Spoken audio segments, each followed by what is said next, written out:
Faith Time is our weekly conversation on matters of faith, and joining us this morning is Floyd with Cottage Hill Baptist Church. Good morning to you, sir. Good morning, Chad. We are talking about trying to discern the will of God, and one of the concepts in this is the difference between God's sovereign will and God's prescriptive will. What are the differences? Well, that's a great question. And you would also hear not only of his sovereign will, but sometimes of his permissive will or prescriptive will.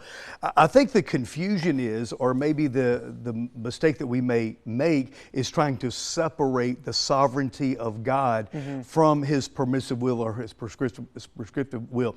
What we need to understand is that God is sovereign. Regardless, he is sovereign. Think about Joseph, when Joseph confronted his brothers and he says, what you meant for evil, God meant and used for good.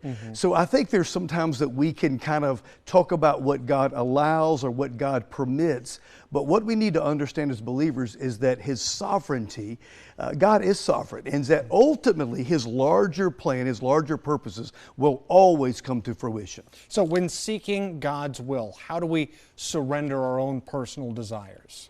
I think as we study the scriptures, we understand God speaking, revealing himself to the different characters and personalities of the Bible. What he always calls for, Chad, is for an adjustment to moving out of the comfort zone. But ultimately it's this.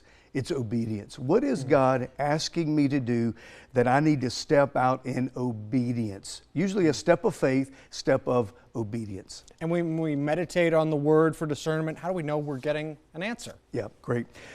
Chad, what I do is I begin, before I even open my Bible, I just pray a very quick prayer. God, I need to hear from you today. Speak into my life today through your living word. And then I begin reading. So I think there's a preparation. I think I need to ask God to help me to have my spiritual eyes and ears open so as I'm hearing his voice through his word.